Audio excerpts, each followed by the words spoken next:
AI or artificial intelligence is something that's taken our world by storm today, right?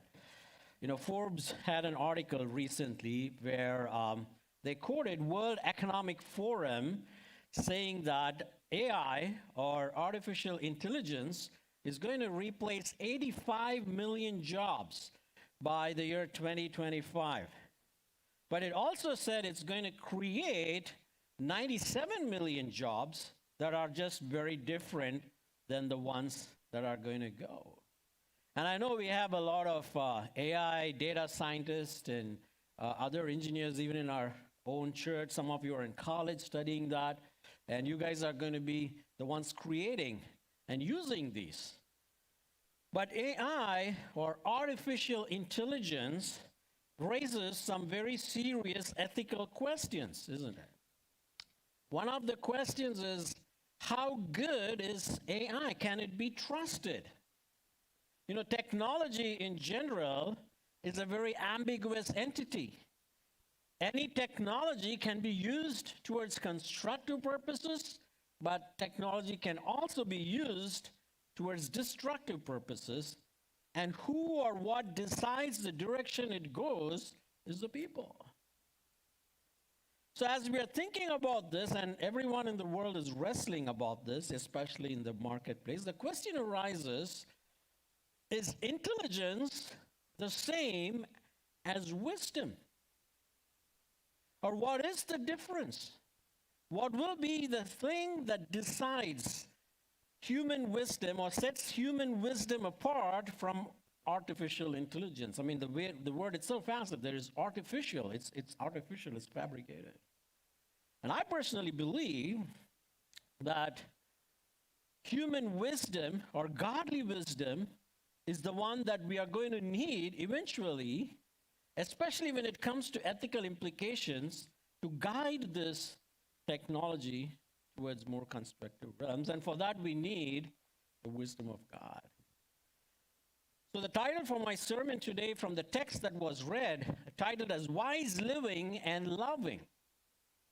We are following through the series from the book of James. Last week, we spoke about James speaking on how we need to tame our tongue, how our words are powerful, how our words actually reveal our hearts, and how our words can build people up or tear people down. And our words were just an extension of the things that were going on in our heart. And James is always talking about very practical living to see how our lives can be lived in a way that it shows that we are authentic Christians. And he makes the transition here after talking about words and how they matter to what is it that you and I need that will help us change. What do we need to make our words and our hearts and our lives better? And he zones in on this powerful concept of wisdom. And godly wisdom alone, he reiterates, is going to help us to live well and love well. And that's what I hope to unpack for us today. The Greek word for wisdom is Sophia. And so I was telling Sophia, I'm going to preach about you today. She didn't believe me.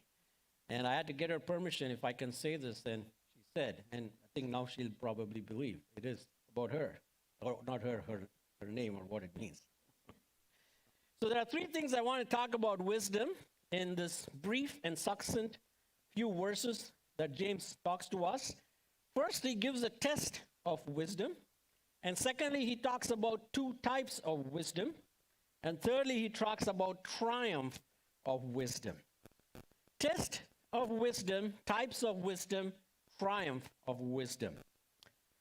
Verse 13, test of wisdom. He begins with a rhetorical question. Who is wise and understanding among you? By his conduct, let him show his works in the meekness of wisdom. So it's a very diagnostic question. And he asks the people to whom he is writing, do you have these two things? And the two things he's asking are wisdom and understanding. And it is very important to understand the definition of these two words and what is the relationship between wisdom and understanding. You know, wisdom is Sophia, and understanding, the Greek word, is epistemon, from which comes epistemology. That's an entire field of philosophical study that probes into the origin of knowledge and the use of knowledge. So James is throwing a question to people. These are Jewish Christians who are living all over the then known world, who have a lot of knowledge. They've had thousands of years of history with God. God specially revealed himself to them. They had the Bible and all of those things. And now he's asking them, you guys have knowledge, but let me ask you, are you wise?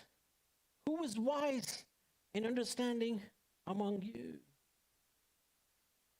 And there is a connection. You know, the Greek word Sophia is what we get to use, sophisticated.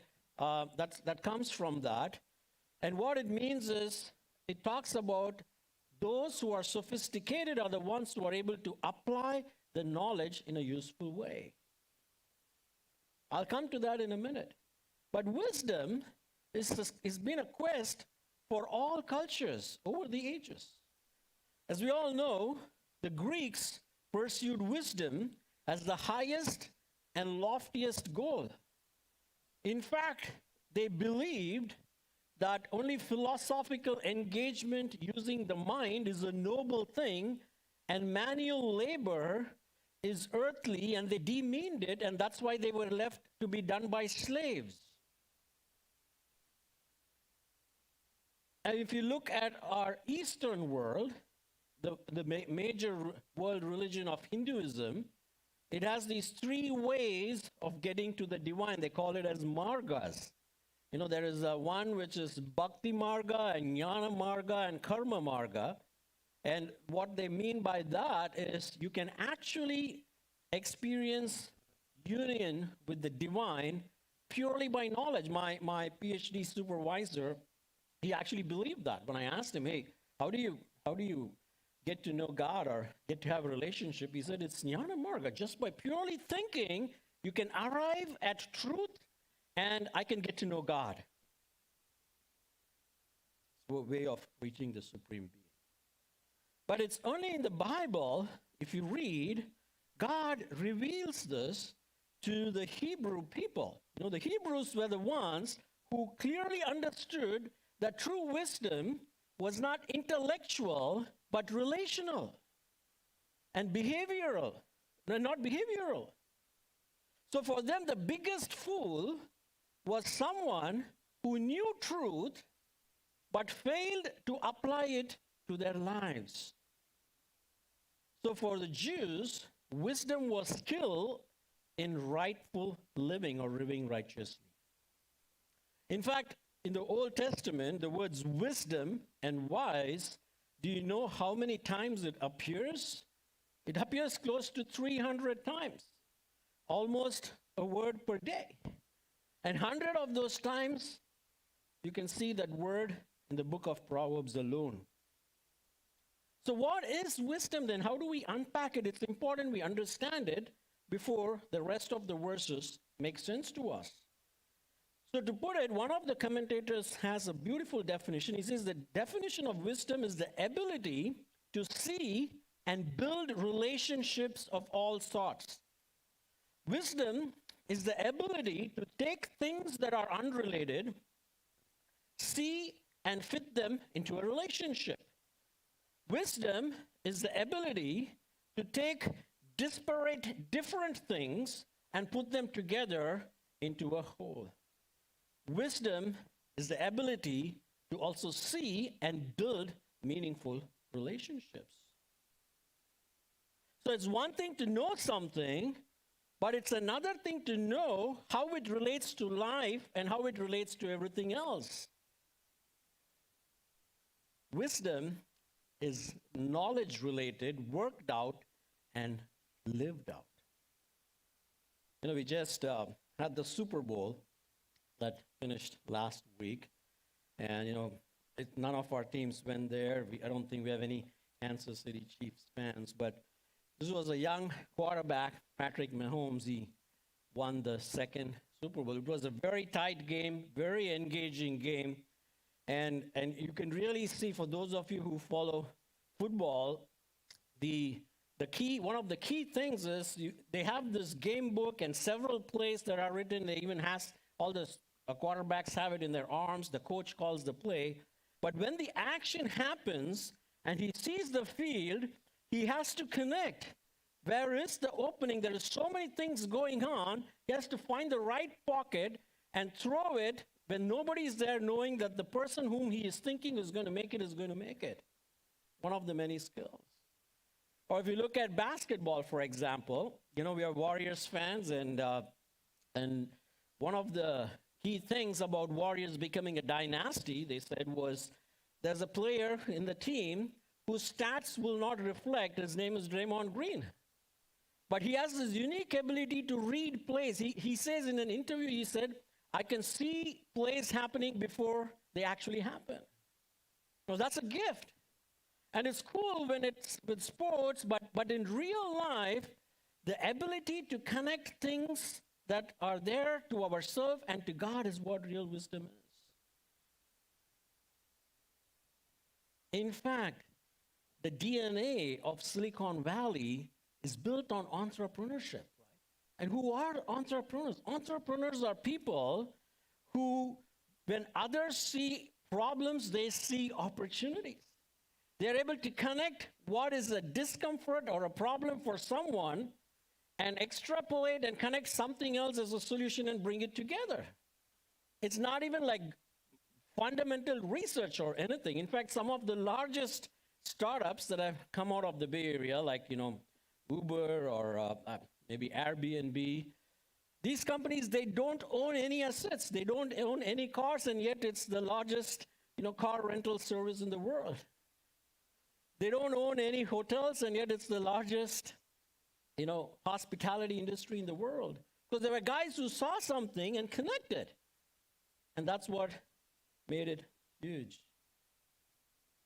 A Christian is someone who can connect the dots to live a holy life that is centered on others.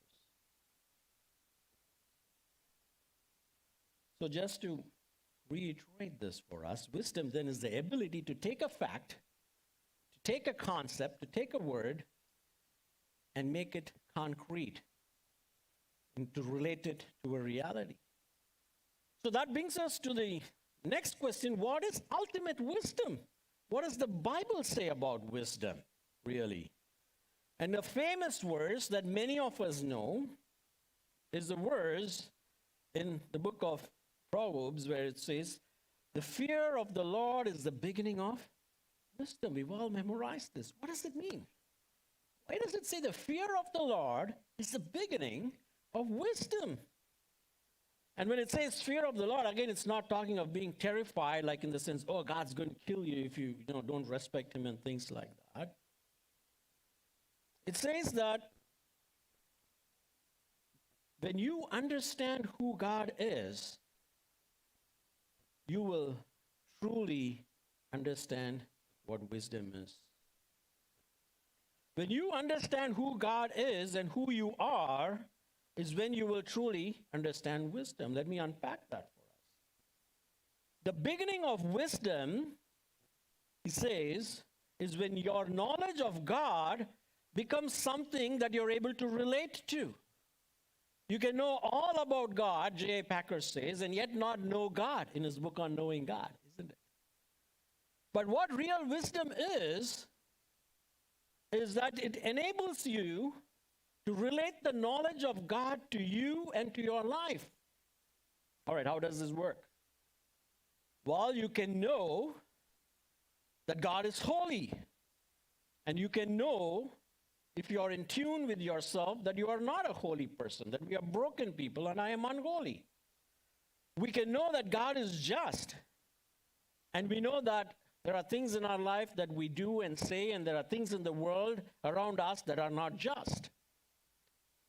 We can know that God is a God of love, and he wants to love everyone, but we also know That a God who is holy and just cannot love someone or something that is unholy and unjust. And just by this knowledge, we can know that I and you and anyone who lives that kind of a life can be fully consumed by his justice, and it's totally fine. And then we see Jesus Christ, and we see what God does to Jesus on the cross, how he burns his wrath on his only begotten Son instead of me. And that's a trembling sight. It's like you're walking on the freeway. Let's say, for example, your car breaks down and there is a truck that's coming to hit you, and someone comes and pushes you and they get hit and they get killed. That will mess you up. Oh, this person died. I should have died. And when you blow that up to an infinite level and see this, you become filled with awe, because now you're relating all these things. You're relating who God is, that he's holy and just. You're relating who we are unholy and unjust. And we are relating who Jesus is, and how in Jesus, God converged all of these things together. And now because of that, we can have a relationship. That's the fear of the Lord. It's the awe of the Lord when all these things connect and make sense to us. And he says that's the beginning of wisdom, because now you are connecting the dots of who is God and who you are and what's happening in the world. And you are now connecting with him.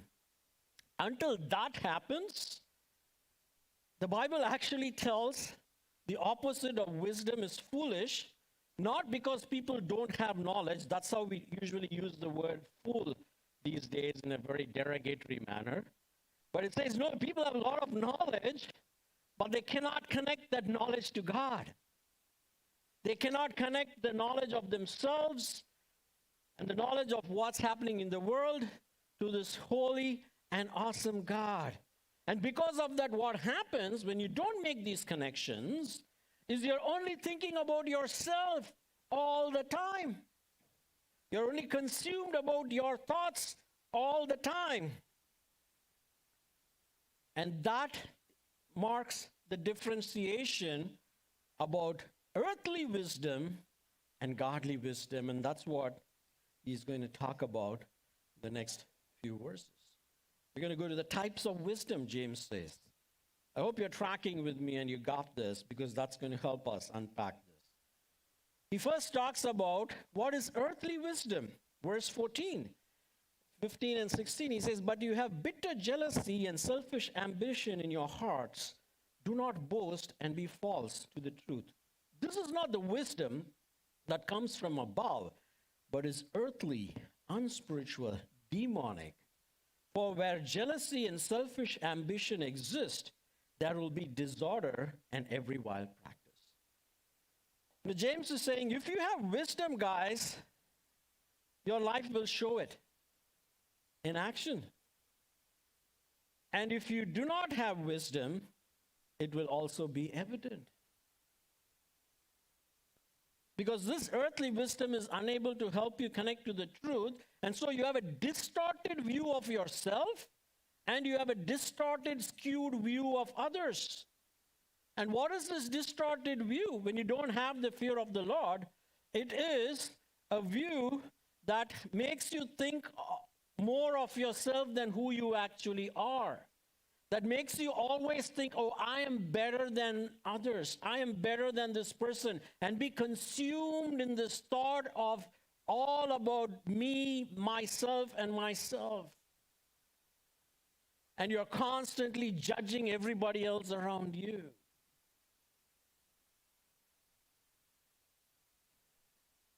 And it has consequences. So he lists some of these characteristics of earthly wisdom. He says, if you're living like that, with this distorted view of yourself, this highly exalted view of yourself, that you're so good than others, the first thing, he says, it will produce is bitter jealousy. Because you can't digest the fact when someone does something better than me or has something that I don't have. Because I should be better than others. That's what I'm thinking all the time.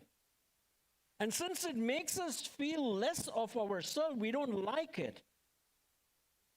And therefore, we want what they have that we don't have so we can reassert our superiority over them again. And that's jealousy. It's bitter jealousy. And it's sad. He says those people who claim to be Christians, and if they are constantly being jealous and comparing themselves with others, and if that's ruling your life, he's calling them out. You guys are operating in worldly wisdom. I don't see godly wisdom in your life. Don't call yourself a Christian. That's his challenge. If that's your lifestyle, every day you're doing that. The second thing it says is not just bitter jealousy, selfish ambition. Because you're only thinking and scheming and planning of how can I be better than others? How can I exalt myself over others? And what that ends up is you start using people to further your goals. You see this happening rampantly in corporate America, especially in Silicon Valley. Right? It's such a high pressure environment. Everybody wants to get on top of the other, get ahead of the other, because you want to reiterate this glorious self-concept. And then the third thing is very obvious, says you will be boasting all the time, right? Again, to exalt yourself. And not just that, if you're not able to, if these three things are not able to give you that assurance, oh, I am better than others, you outright start lying to others to say you're better than them. And in fact, most of the marketing philosophies revolve around that. Fear and uncertainty and doubt to tell you, oh, if you don't have this, you're not going to be better, you're not going to be good.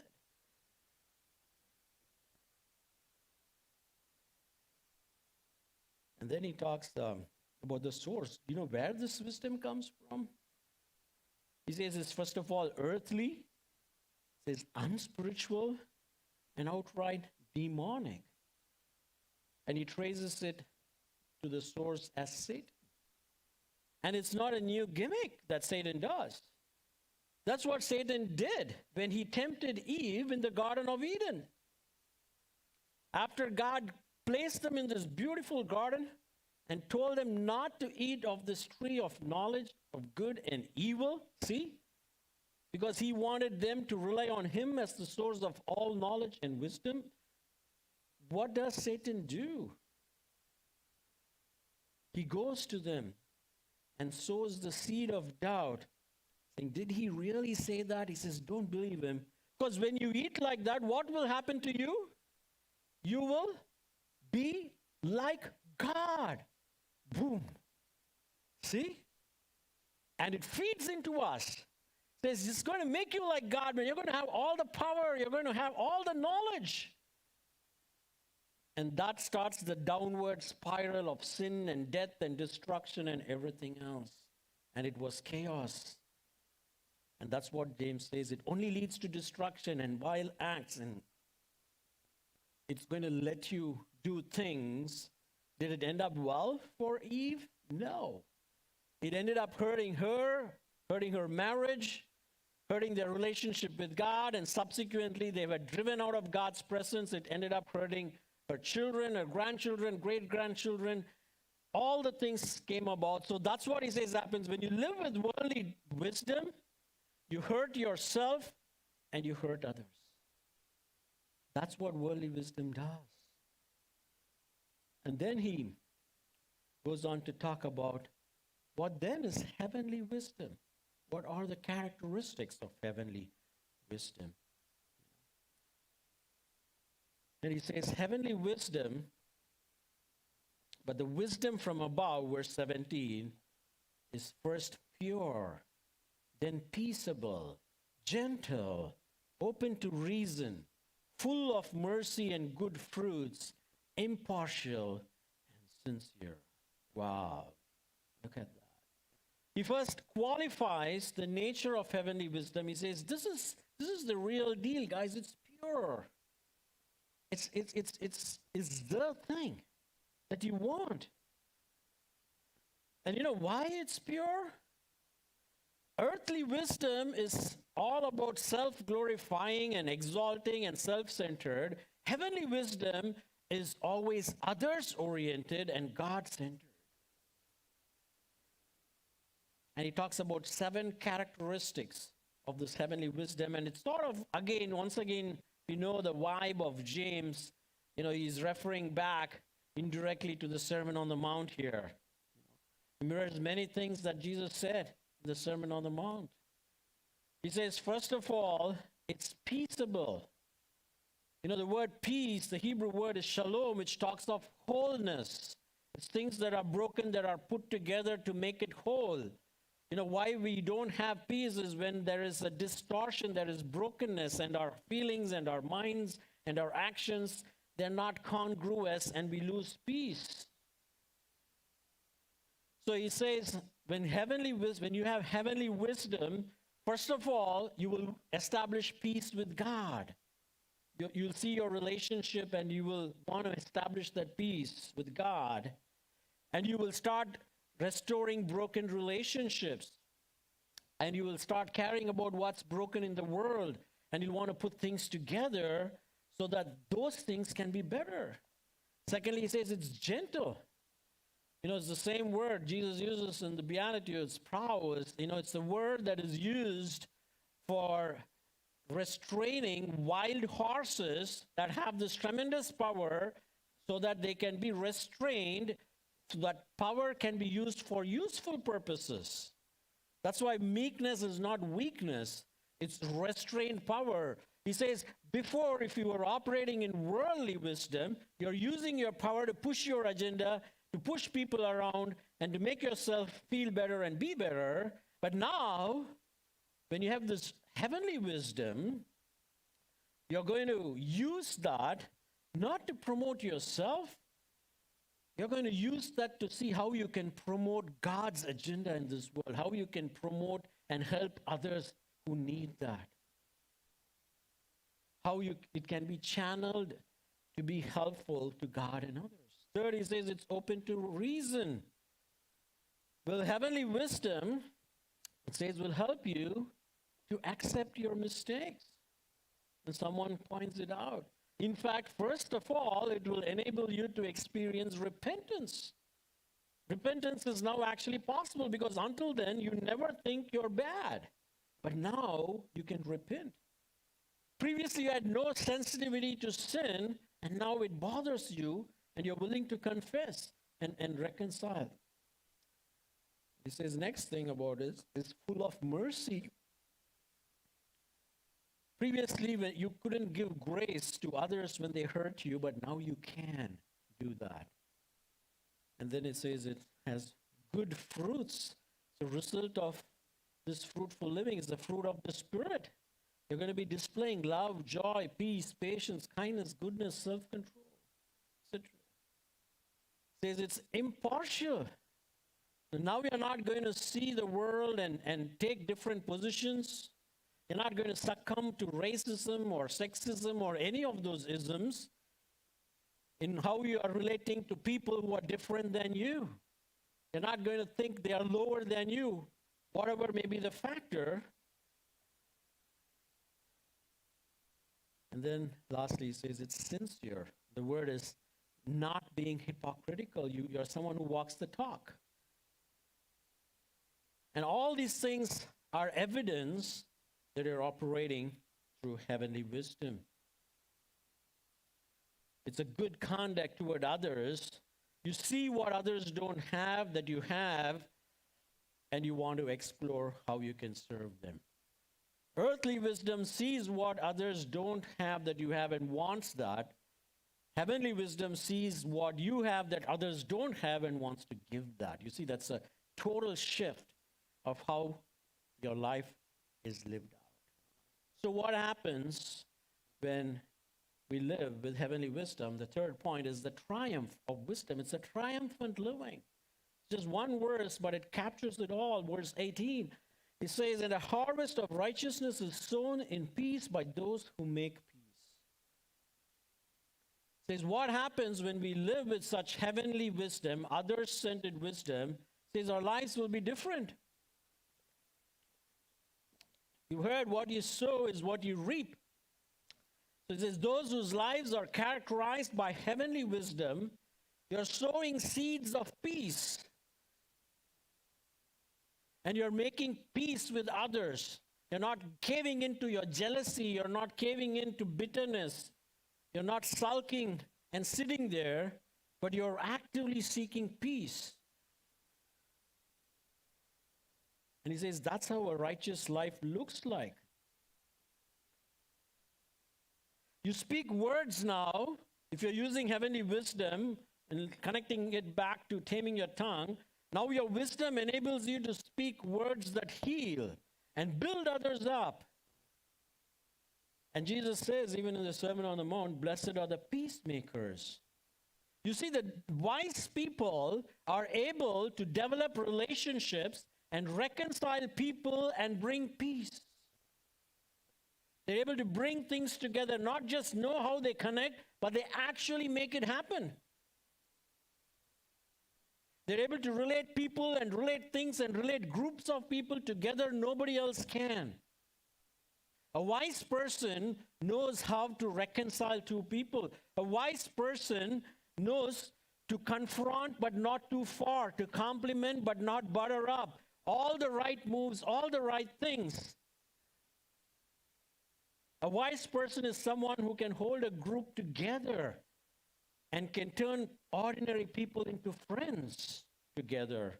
And sometimes you all know when that person leaves, it's hard for everybody else to continue to do that. You know why? Because that's a sign of wisdom. Wisdom is the ability to always bring things together, and that's peace. To see relationships, build healthy, healing relationships. So now we may ask this question. This is so wonderful. How do I get this wisdom? And before we end up thinking, oh, I have to try harder and beat myself and not be jealous and not bitter, first of all, you can't. None of us can. We don't have that spiritual ability to do it. It has to come from above, and that's the clue James hides in there. This wisdom is not earthly wisdom. It literally has to come from above, and guess what? It did come from above.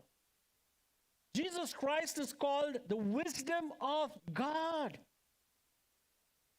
And Jesus, it says, John talks about how God created the world through him. And we see this world and how everything fits so beautifully and everything works so fantastic. It blows your mind. My daughter Sophia is fascinated with space. I learn a lot about space every time I talk to her, and I didn't realize, wow, there's just so much we don't know. We live in this tiny speck called Earth, and there's this billions and billions of galaxies, and they're all not coming crashing down on us. It's beautiful to see a starry night. If you're able to get a glimpse of the Milky Way, and we recently were in an exploratorium, and they were talking about how you can even see the Andromeda galaxy if you're in a far place. It's a feast to our eyes. That just shows the brilliance of the Creator, like a brilliant piece of art that you see that baffles you, because the artist can put things together, the same colors, the same tools that you and I have, but he's able to put it and make something beautiful. And so when Jesus created the world, he was the wisdom of God that the world could see. But you know what the ultimate wisdom was? It was not even Jesus creating. It was on the cross. You know why? Because there, he related the two things that could not be related any other way. God's love and God's law. God's truth and God's love. Those two things were irreconcilable. But in the most ultimate act of wisdom, Jesus brought them together. And the psalmist proclaims, grace and mercy kissed each other on the cross. And as a result, he brought us and God together. And that's wisdom. That's Christ becoming unto us the wisdom of God. And the New Testament is even more explicit about this. And in 1 Corinthians 1, 24 and 30 says, the power of God and the wisdom of God, who became to us wisdom from God and righteousness and sanctification and redemption. He reminds the church in Colossae that in Christ are hidden all the treasures of wisdom and knowledge, not in any human heart or knowledge. To the Romans, Paul writes, oh, the depth of the riches, both of the wisdom and knowledge of God. How unsearchable are his judgments, unfathomable his ways. And when this Christ abides in us and when we abide in him, we will pursue righteousness. We will seek to be peacemakers. Now, one of the speeches that has fascinated people for decades now, and even now when you read, it gives you goosebumps, is Martin Luther King Jr.'s speech, "When I Have a Dream." And he was living in the times of racial injustice. And he was a pastor himself who dearly loved God. And I want to read a couple of excerpts from his speech. He says, so even though we face the difficulties of today and tomorrow, I still have a dream. It is a dream deeply rooted in the American dream. I have a dream that one day this nation will rise up and live out the true meaning of its creed.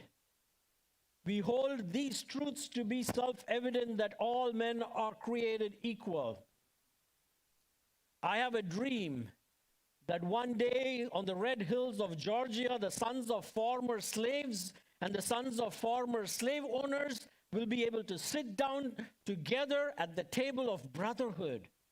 He connected stuff. I have a dream that my 4 little children will one day live in a nation where they will not be judged by the color of their skin, but by the content of their character. I have a dream today.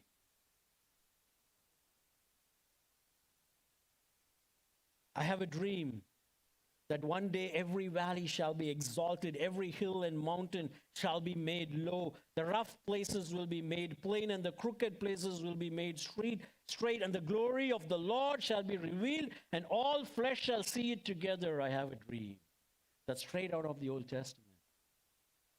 That's wisdom in action. Powerful, dynamic, explosive. He could see things that many people couldn't, and he could believe that with the wisdom of God, this is possible.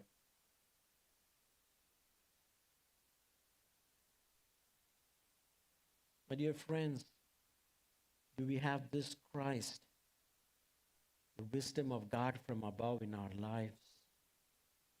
If so, how is he making a difference? That's James' question, not mine. Are your words guided by wisdom, restoring and building relationships? These are some powerful words by a preacher that changed a nation. And what can you do today to apply this in your life? Perhaps if you remember hurting someone with your words, maybe you can go back and seek reconciliation. It can even start at home, in your own marriages, in our workplaces where we live and walk, to start walking the talk. And if you see brokenness in the world around, you can do a small part in restoring it, isn't it? It was fascinating to hear this story from our volunteers in Spectrum Kids Club, where they're able to go, and this is what they're doing. They're bringing healing to a broken world. And they need more. It's always the same 5, 6 people who show up to do these things. They need at least 5 more people, is what Bev, the person who runs that, was telling me. So maybe perhaps if today God is impressing in your heart and asking you, what are you doing with your life to bring healing to a broken world? To be a peacemaker? Perhaps this is something you can think about. Foster the City is another organization that works with churches to connect foster kids with families in churches. And they said that if every church in the Bay Area can foster 1 child, there will not be any more need for foster children in the entire county. How about that? You don't have to go and give a speech like Martin Luther King Jr. and inspire a world revolution. You can start small in your home, in your neighborhood, to do something that shows that you are actually, you have this wisdom from above, and you're a peacemaker. You want to connect things together, connect people together, and connect them to God.